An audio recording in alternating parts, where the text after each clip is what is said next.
বিরোধী ছাত্র আন্দোলনের ডাকে সরকারের পদত্যাগের এক দফা দাবিতে যে অসহযোগ আন্দোলনের প্রথম দিন আজকে আমরা দেখেছি সকাল থেকে রাজধানী ঢাকার অনেকগুলো স্পটে বাইতুল মোকাররম, যাত্রাবাড়ি, বাড্ডা, শাহবাগ, উত্তরা, মিরপুর সহ বিভিন্ন এলাকায় আন্দোলনকারীরা বিক্ষোভ করছে সরকারের পদত্যাগের এক দফা দাবিতে।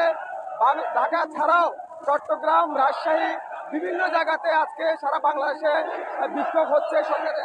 যে বৈষম্য বিরোধী যে ছাত্র আন্দোলন তাদের যে কর্মসূচি এক দফা দাবি সরকারের পদত্যাগ, সেই দাবি পরিপ্রেক্ষিতে আমরা সকাল থেকে দেখেছি বাংলাদেশের বিভিন্ন জায়গাতে রংপুর, বগুড়া, ফেনী, মুন্সিগঞ্জ, বরিশাল সহ বিভিন্ন জায়গাতে পুলিশের সাথে আন্দোলনকারীদের এবং সরকার দলীয় নেতাকর্মীদেরকে সংঘর্ষ হয়েছে। সেই সংঘর্ষে মৃত্যুবরণ করেছে বলে আমরা জানতে পেরেছি।